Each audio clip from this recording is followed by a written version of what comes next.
Tant d'années, il a enduré tant de tourments pour retrouver sa terre, son fils, sa compagne, et il est là devant elle, sans pouvoir rien dire, rien faire, parce qu'il n'est pas temps encore.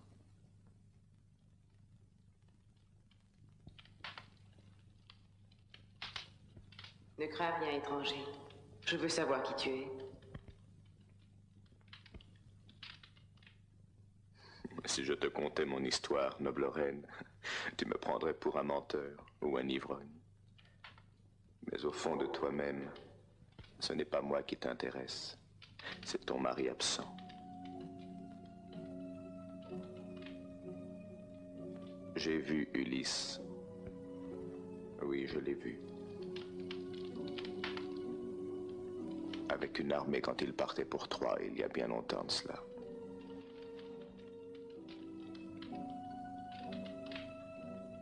Si tu as vu Ulysse, donne-moi une preuve. Ne te souviens-tu pas?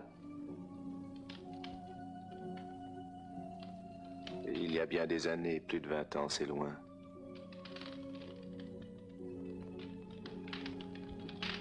Mais je le revois.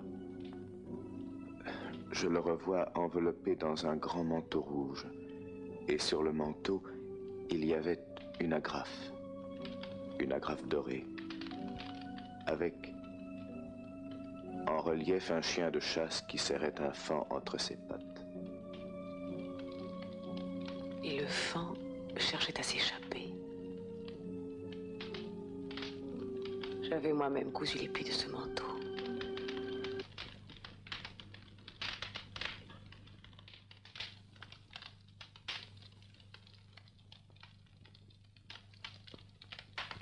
Étranger. Comment sais-tu cela, dis-moi? Qui es-tu?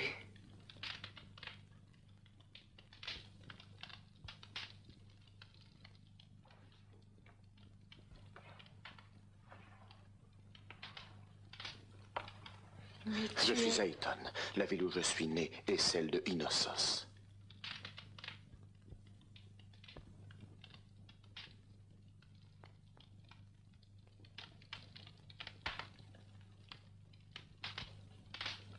Mais tu es... Ulysse? De Calion, mon père. Ainsi que mes aïeux sont enfants de Minos et descendants du grand Zeus. Mon frère se nomme Idoménée. Il alla à Troie et fut l'un des rares survivants à revenir dans sa patrie. Si tu es Ulysse, pourquoi encore mentir? Ta renommée fait de toi une femme supérieure. Ulysse.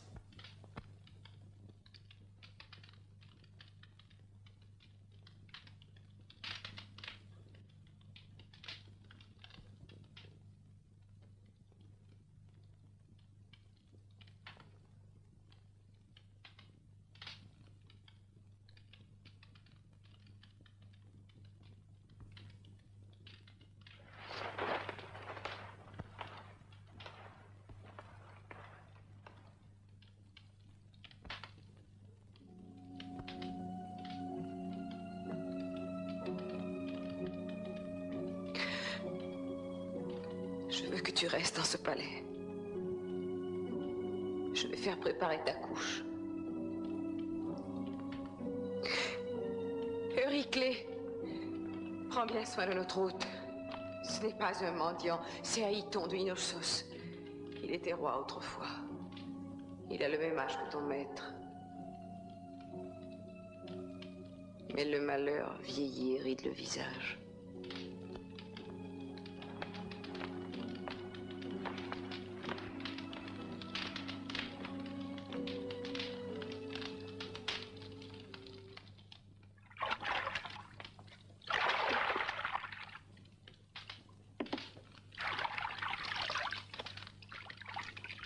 Sais-tu que tu me rappelles le maître que j'ai perdu? La même allure, la même voix.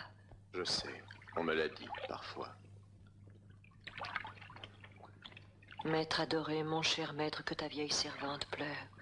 Où es-tu maintenant? Où es-tu? Peut-être dans une maison comme celle-ci, à demander la charité, un morceau de pain, et où on t'humilie et t'offense. Des servantes le maltraitent peut-être ainsi qu'elles t'ont maltraité, toi, ici. Elle reconnaît alors la cicatrice qu'un sanglier avait faite à Ulysse alors qu'il était encore tout enfant. Ulysse, Ulysse, c'est toi, mon maître. Et je ne te reconnaissais pas. Tu étais devant moi. Ne dis rien. Ne me trahis pas. Car si tu parles, je n'aurai pas de pitié, même pour toi.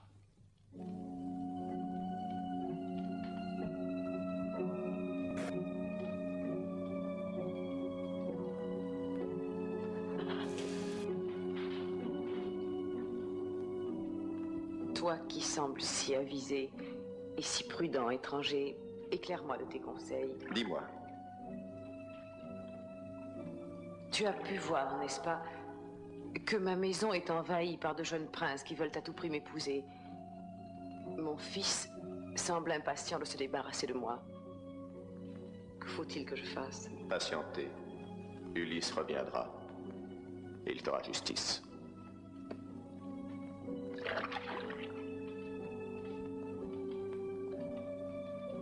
Non. Demain, je vais mettre en concours tous ces jeunes prétendants.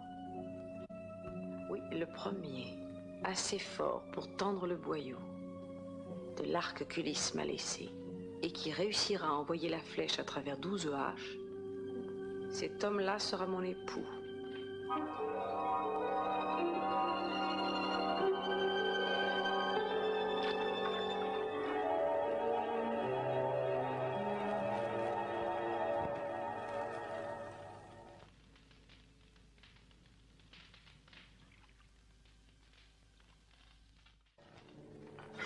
Le père et le fils cachaient leurs armes lorsqu'un rayon de lumière perça des nuages pour leur montrer le chemin. Avant que Télémaque ne s'en étonne, Ulysse dit « Ne pose pas de questions, mon fils, et fais confiance aux dieux. » La nuit s'écoulait tandis que Pénélope, pleine d'angoisse, contemplait le lit nuptial.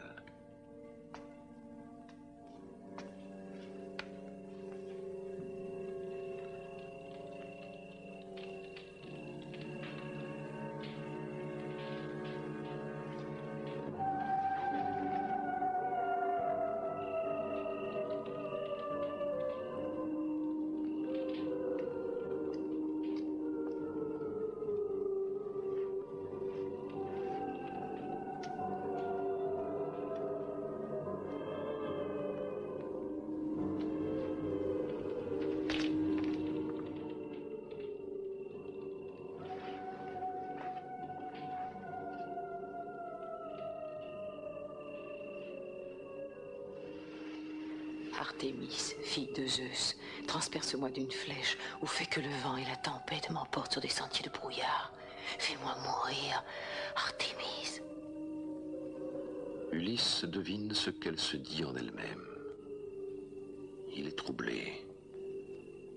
Il croit que sa fidèle épouse, l'ayant reconnue, est à son chevet. Il ne dort pas encore, car entre tous les mortels, il est le plus triste, le plus malheureux. Désormais, dans sa propre demeure, il n'est plus qu'un étranger.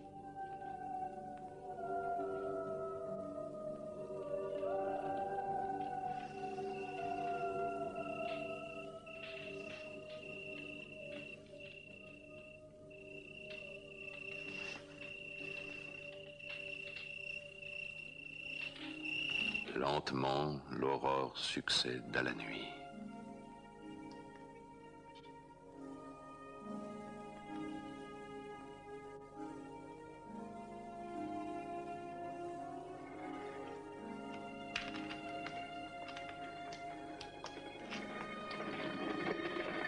Et si, aux ordres de la déesse qui en ma patrie m'a reconduit, je dois obéir, Zeus, je t'en supplie, que quelqu'un de ma maison pousse un cri, ou qu'au dehors, un signe apparaisse.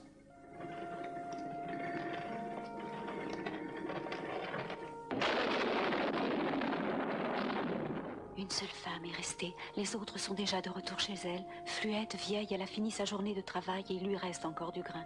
De sa bouche, des mots sont sortis. Le tonnerre et pas le moindre nuage. Tu veux d'un signe avertir quelqu'un. Zeus puissant. Écoute-moi. Moi qui ne suis qu'une servante. Que pour l'ultime fois les courtisans festoient dans la maison d'Ulysse. Fais que je n'ai plus à me briser les reins à nettoyer cette farine. Vite à l'ouvrage, dépêchez-vous! Avec les éponges, nettoyez les tables. Les presses ne vont pas tarder à venir. Dépêchez-vous! Ils vont manger plus encore aujourd'hui.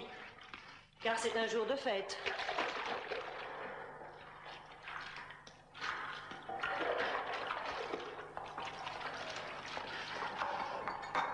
Euryclée, qu'as-tu fait pour honorer notre hôte? Peu et mal, mais je ne suis pas fautive. Il n'a pas voulu d'un lit, il s'est endormi dans une couverture. Nous lui avons donné une peau de bœuf pour se couvrir.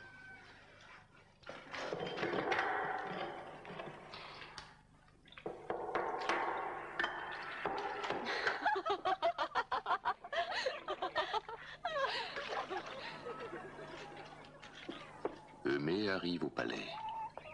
Comme Euryclée et Télémaque, il ne lui est pas encore permis d'appeler Ulysse par son nom.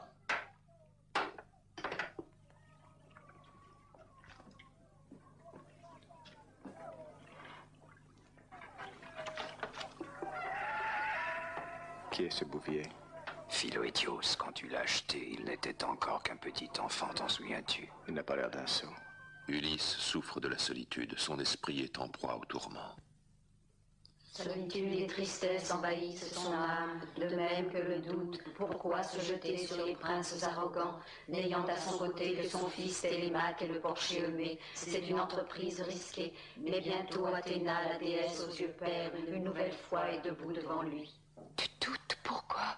À d'autres, il suffit pour espérer de l'aide de ces faibles mortels qui ignorent l'avenir. Et toi, tu n'as pas confiance en moi qui te secours toujours dans le danger. Bel animal. Salut à toi, vieillard. Les tourments sur ton front semblent marquer des rides. Philoétios, cet étranger n'est pas un mendiant. C'était un guerrier parmi les plus braves en son temps. Le même malheur qu'a peut-être connu mon maître, qui lui aussi, revêtu de haillons comme toi, erre de ci de là, s'il n'est pas déjà mort. Dis, l'as-tu connu, ton maître disparu? Je ne m'en souviens plus. C'est naturel. Il était très jeune quand Ulysse lui a confié un troupeau à garder. Mais je te le déclare, Ulysse n'aurait vraiment pas pu mieux choisir. Nul homme ne pouvait mieux soigner chèvre et pourceau que Philoétios. J'en suis heureux. J'ai en toi grande confiance. Je vais te dire un secret. Ton maître Ulysse va bientôt reparaître. Quand va-t-il revenir? Ne crie pas.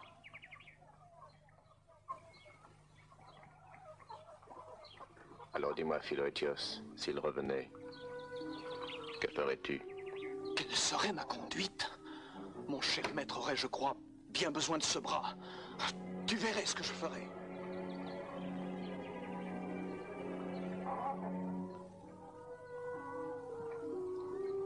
Comme chaque matin, les prétendants arrivent au palais.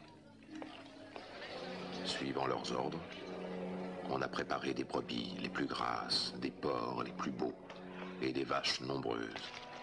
On commence par cuire les entrailles.